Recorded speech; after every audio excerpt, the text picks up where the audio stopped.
ಮುಖಾಂತರ ನಾವು ವಲಯ ಸಂಬಂಧಿತ ಶಾಸಕರು ಮತ್ತು ಮಂತ್ರಿಗಳನ್ನು ಆಗ್ರಹ ಮಾಡ್ತೀವಿ. ಒಂದು ಪಕ್ಷ 16ನೇ ತಾರೀಕಿಗೆ ಸಿದ್ದರಾಮಯ್ಯನವರ ನೇತೃತ್ವದಲ್ಲಿ ಇರತಕ್ಕಂಥ ಸಂಪುಟ ಸಭೆಯಲ್ಲಿ ಒಂದು ವೇಳೆ ನಾಗಮೋಹನ್ ದಾಸ್ ಅವರ ವರದಿಯನ್ನು ಅಂಗೀಕಾರ ಆಗೇ ಆದರೆ ನೀವಿಗೊತ್ತು ಎಲ್ಲ ವಲಯ ಸಂಬಂಧಿತ ಶಾಸಕರು ಹಿಜಡ ಅಂತಕ್ಕಂಥ ರೀತಿಯಲ್ಲಿ ನಾವು ಹೇಳಕ್ ಬಯಸ್ತಾ ಇದ್ದೀವಿ. ನಮ್ಮ ದೃಷ್ಟಿಯಲ್ಲಿ ನಮ್ಮ ಮಕ್ಕಳ ಭವಿಷ್ಯ ಅಂಧಕಾರ ಆಗ್ತಾ ಇದ್ದೀರಾ ನಿಮ್ಮ ಸೀಟಿಗಾಗಿ. ನಾವು ಇವತ್ತು ವಿರೋಧ ಮಾಡ್ತಾ ಇದ್ದೀವಿ. ಇದು ಪೂರ್ವಗರಿತ ಪೀಡಿತ ಒಂದು ವರದಿ. ನೀವು ಈಗಾಗಲೇ ನೋಡಿದ್ದೀರಾ, ನಾಗಮೋಹನ್ ದಾಸ್ ಅವರು ಸಲ್ಲಿಸಿರ್ತಕ್ಕಂಥ ವರದಿಯಲ್ಲಿ ABCDE ಅಂತ ಮಾಡಿದ್ದಾರೆ. ಈ ವರದಿಯಲ್ಲಿ 49 ವಲಯ ಸಮಾನಾಂತರ ಜಾತಿಯನ್ನು 4 ಭಾಗಗಳಿಗೆ ಒಡೆದು ವಲಯ ಸಂಬಂಧಿತ ಅಂಕಿ ಸಂಖ್ಯೆಗಳನ್ನು ಕುಸಿಯುವಂತೆ ಮಾಡಿ ನಮ್ಮ ಸಮಾಜಕ್ಕೆ ಒಂದು ಮರಣ ಶಾಸನವನ್ನು ನಾಗಮೋಹನ್ ದಾಸ್ ಅವರು ಮಾಡಿದ್ದಾರೆ. ನಾವು ಇದನ್ನು ತೀವ್ರವಾಗಿ ಖಂಡಿಸ್ತೇವೆ. ನಾವು 14ನೇ ತಾರೀಕಿಗೆ ನಾವೆಲ್ಲ ಹುಮ್ನಾಬಾದ್ ತಾಲೂಕಿನಿಂದ ನಾವೆಲ್ಲ ಪ್ರಜ್ಞಾವಂತ ಯುವಕರು ನಿಮ್ಮಲ್ಲಿ ಮನವಿ ಮಾಡ್ತೀನಿ, ನೀವು ಬೇರೆ ಯಾವುದಕ್ಕೂ ಸಮಯ ಕೊಡಬೇಡಿ. 2 ದಿನ ಪ್ರತಿ ಹಳ್ಳಿಗೆ ಸೋಷಿಯಲ್ ಮೀಡಿಯಾ ಮುಖಾಂತರ ಏನು ಈ ಹೋರಾಟ ನಡೀತಾ ಇದೆ, ಇದರಲ್ಲಿ ಏಪ್ರಿಲ್ 14ನೇ ತಾರೀಕಿಗೆ ಅಂಬೇಡ್ಕರ್ ಜಯಂತಿ ಯಾವ ರೀತಿ ಮಾಡ್ತೇವೋ ಅದೇ ರೀತಿ 14ನೇ ತಾರೀಕಿಗೆ ಈ ಒಂದು ಬಲಗೈ ಸಮುದಾಯದ ಏನು ಈ ನಾಗಮೋಹನ್ ದಾಸ್ ಸಲ್ಲಿಸಿರ್ತಕ್ಕಂಥ ವರದಿಯನ್ನು ವಿರೋಧಿಸಿ ಖಂಡಿಸಿ ನಡೆತಕ್ಕಂಥ ಹೋರಾಟದಲ್ಲಿ ಸ್ವಯಂ ಪ್ರೇರಣೆಯಿಂದ ಮನೆಗೆ ಒಬ್ಬರಿಲ್ಲ, ಎಷ್ಟಿದ್ರು ಅಷ್ಟು ಮಂದಿ ನಮ್ಗೆ ಏನು ರೀತಿಯ ಅನುಕೂಲ ಇದೆ ಅದನ್ನು ಬಳಸ್ಕೊಂಡು 11ನೇ ತಾರೀಕಿಗೆ ಶಾಗಂಜ್ ಬೀದರ್ನಲ್ಲಿ ಅಂಬೇಡ್ಕರ್ ಭವನಿಗೆ ಹೆಚ್ಚಿನ ಸಂಖ್ಯೆಯಲ್ಲಿ ಸೇರಿ ಬರ್ರಿ, ಇದಕ್ಕೆ ಯಶಸ್ವಿಗೊಳಿಸಿ. ಮತ್ತೆ 16ರಂದು ನಡೀತಕ್ಕಂಥ ಸಿದ್ದರಾಮಯ್ಯನವರ ಸಂಪುಟ ಸಭೆ, ಅದರಲ್ಲಿ ನಾಗಮೋಹನ್ ದಾಸ್ ಅವರು ವರದಿ ಸಲ್ಲಿಸಿದ್ದು ಅದನ್ನು ಅಂಗೀಕಾರ ಆಗಬಾರ್ದು, ಅದನ್ನು ಮತ್ತೊಂದು ಸಲ ಪುನಃ ಪರಿಶೀಲನೆಗಾಗಿ ಉಪಸಮಿತಿಗೆ ವರ್ಗಾವಣೆ ಮಾಡಬೇಕಂತ ನಮ್ಮ ಎಲ್ಲ ವಲಯ ಸಂಬಂಧಿತ ಜಾತಿಗಳ ಸಂಪುಟ ಒಕ್ಕೂಟದ ವತಿಯಿಂದ ಈ ಸುದ್ದಿ ಮಾಧ್ಯಮದ ಮುಖಾಂತರ ಎಲ್ಲ ಹಳ್ಳಿಗಾಡಲಿರ್ತಕ್ಕಂಥ ನಮ್ಮ ವಲಯ ಜಾತಿಯ ಅಣ್ಣ ತಮ್ಮದೇವರು, ಅಕ್ಕದೇವರು, ತಮ್ಮದೇವರು ತಾವು ಸ್ವಯಂ ಪ್ರೇರಣೆಯಿಂದ ಬಂದು ಈ ಭಾಗಿಯಾಗಿ ಈ ಹೋರಾಟ ಯಶಸ್ವಿಗೊಳಿಸಬೇಕಂತ ನಮ್ಮೆಲ್ಲ ಅಣ್ಣ ತಮ್ಮದರ ಪರವಾಗಿ ಸುದ್ದಿ ಮಾಧ್ಯಮದ ಮೂಲಕ ತಮ್ಮೆಲ್ಲರಲ್ಲಿ ಮನವಿ ಮಾಡ್ಕೋತೀನಿ. ಜೈ ಭೀಮ್, ಜೈ ಭಾರತ್, ಜೈ ಸಂವಿಧಾನ್.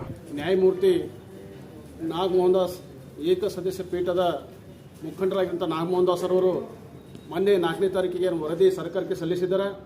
ಆ ವರದಿ ಸಂಪೂರ್ಣ ಅವೈಜ್ಞಾನಿಕವಾಗಿದ್ದು, ಇದು ಒಂದು ವೇಳೆ ಜಾರಿಯಾದರೆ, ಅಂಗೀಕಾರ ಆದರೆ ಇದು ನಮ್ಮ ಪಾಲಿಗೆ ವಲಯ ಸಂಬಂಧಿತ ಜಾತಿಗಳಿಗೆ ಒಂದು ಮರಣ ಶಾಸನ, ಈಗಾಗಲೇ ಕೈಗಾರಿಕೆ ಇದೊಂದು ಮರಣ ಶಾಸನ ಆಗುತ್ತೆ. ಇದನ್ನು ಖಂಡಿಸಿ ಮೊನ್ನೆ 12ನೇ ತಾರೀಕು ಇಲ್ಲ 10ನೇ ತಾರೀಕು ಬೀದರ್ನಲ್ಲಿ ಸಭೆಯಾಗಿದೆ. 18ನೇ ತಾರೀಕು ಇದನ್ನು ಪ್ರತಿಭಟನೆ ಮಾಡಬೇಕಂತಾಗಿದೆ. ಅದಕ್ಕಾಗಿ ನಮ್ಮ ಬೀದರ್ ಜಿಲ್ಲೆಯ ಸಮಸ್ತ ಎಲ್ಲ ಬಾಂಧವರು, ಅದು ಅಲ್ಲದೆ ವಿಶೇಷವಾಗಿ ಹುಮ್ನಾಬಾದ್ ತಾಲೂಕಿನಿಂದ ಹಾಗೂ ಚುಡುಗುಪ್ಪ ತಾಲೂಕಿನಿಂದ ನಾವು ಸ್ವಯಂ ಪ್ರೇರಿತವಾಗಿ ಯಾವ ರೀತಿ ಟೈಗರ್ ಅವ್ರು ಹೇಳಿದ್ರಲ್ಲ, ನಮ್ಮ ಅಂಬೇಡ್ಕರ್ ಜಯಂತಿ ಮಾಡ್ತೀವಿ 14ನೇ ಏಪ್ರಿಲ್ ಅಂತ, ಹಾಗೆ ಇದು ಆಗಸ್ಟ್ 14ನೇ ತಾರೀಕು ಇದು ಒಂದು ಅಂಬೇಡ್ಕರ್ ಜಯಂತಿ ಅಂತ ತಿಳ್ಕೊಂಡು ಭಾವಿಸಿ ಎಲ್ಲರೂ ಸ್ವಇಚ್ಛೆಯಿಂದ 14ನೇ ತಾರೀಕಿಗೆ ಬರಬೇಕಂತೇಳಿ ನಮ್ಮ ಎಲ್ಲ ದಲಿತ ಸಂಘಟನೆ ಒಕ್ಕೂಟದ ಎಲ್ಲ ಪ್ರಮುಖರಿಂದ ನಾನು ಒಂದು ಮನವಿ ಮಾಡ್ತಾ ಇದ್ದೀನಿ ಬಂಧುಗಳೇ. ಜೈ ಭೀಮ್, ಜೈ ಸಂವಿಧಾನ್. ಜೈ ಭೀಮ್. ಈ ಮಾಧ್ಯಮ ಮುಖಾಂತರ ಮನವಿ ಮಾಡಿಕೊಳ್ಳೋದೇನಂತಂದರೆ, ಏನು ಕಳೆದ 10ನೇ ತಾರೀಕು ನಮ್ಮ ಬಲಗೈ ಅಂದರೆ SC ವಲಯ ಜಾತಿ ವತಿಯಿಂದ ಏನು ಒಂದು ಸಭೆ ಮಾಡಿ ಏನು AJ ಸದಸ್ಯರು ಆಯೋಗ ಜಾರಿಯನ್ನು ತಡೆ ಹಿಡಿಯುವ ಸಲುವಾಗಿ ಏನು ಸಭೆ ಮಾಡಿದ್ದಾರೆ.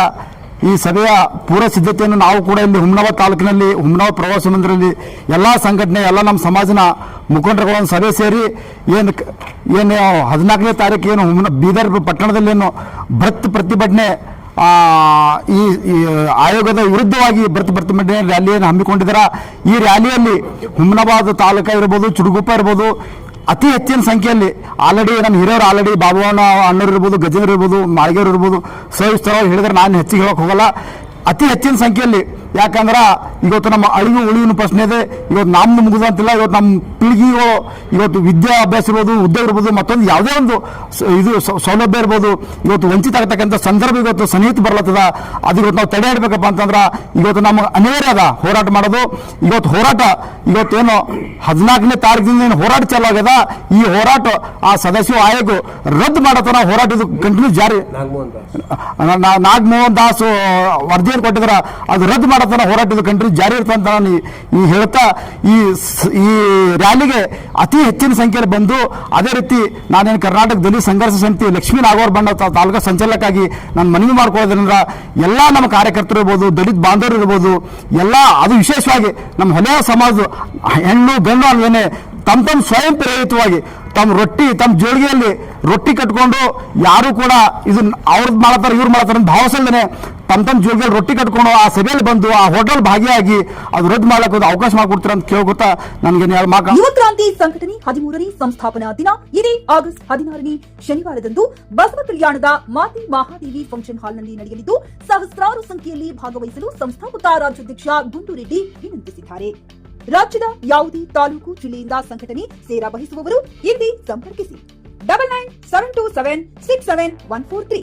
ಪಿಯುಸಿ ಮುಗಿಸಿ ನರ್ಸಿಂಗ್ ಮಾಡಲು ಹಾಗೂ ಫಿಸಿಯೋಥೆರಪಿ ಮಾಡಲು ಇಚ್ಛಿಸುವವರಿಗೆ ಉತ್ತಮ ಅವಕಾಶ. ಹುಮ್ನಾಬಾದ್ನ ಎಚ್ಕೆಡಿಇಟಿಯ Umadevi Patil college of nursing ನಲ್ಲಿ ಬಿಎಸ್ಸಿ ನರ್ಸಿಂಗ್ ಹಾಗೂ ಡಿಪ್ಲೊಮಾ ನರ್ಸಿಂಗ್ ಕೋರ್ಸ್ ಲಭ್ಯ ಹಾಗೂ ಭೀಮರಾವ್ ಪಾಟೀಲ್ ಕಾಲೇಜ್ ಆಫ್ ಫಿಸಿಯೋಥೆರಪಿನಲ್ಲಿ ಬಿಬಿಟಿ ಮತ್ತು ಎಂಪಿಟಿ ಸ್ನಾತಕೋತ್ತರ ಪದವಿ ಲಭ್ಯವಿದೆ. ಇಲ್ಲಿ ಪ್ರವೇಶ ಪ್ರಾರಂಭವಾಗಿದ್ದು ಉತ್ತಮವಾದ ಕ್ಲಾಸ್ ರೂಮ್, ಅನುಭವವುಳ್ಳ ಅಧ್ಯಾಪಕರಿಂದ ಬೋಧನೆ, ಪ್ರತ್ಯೇಕ ಲ್ಯಾಬ್ಗಳ ವ್ಯವಸ್ಥೆ, ಹೈಟೆಕ್ ಆಸ್ಪತ್ರೆಯೂ ಲಭ್ಯವಿದೆ ಹಾಗೂ ವಿದ್ಯಾರ್ಥಿಗಳಿಗೆ ಪ್ರತ್ಯೇಕ ಹಾಸ್ಟೆಲ್ ವ್ಯವಸ್ಥೆಯೂ ಲಭ್ಯವಿದೆ. ಹಾಗಿದ್ರೆ ತಡೆಯಾಕೆ, ಹಿಂದೆ ಭೇಟಿ ನೀಡಿ. NH65 ರಸ್ತೆ, ವೀರಭದ್ರಗಿರಿ, ಸಿಂದನಕೇರ ಕ್ರಾಸ್, ಹುಮ್ನಾಬಾದ್. ಹೆಚ್ಚಿನ ಮಾಹಿತಿಗಾಗಿ ಸಂಪರ್ಕಿಸಿ ಆಡಳಿತಾಧಿಕಾರಿ ಡಾಕ್ಟರ್ ಸದಾನಂದ ಪತ್ರಿ 9019078988.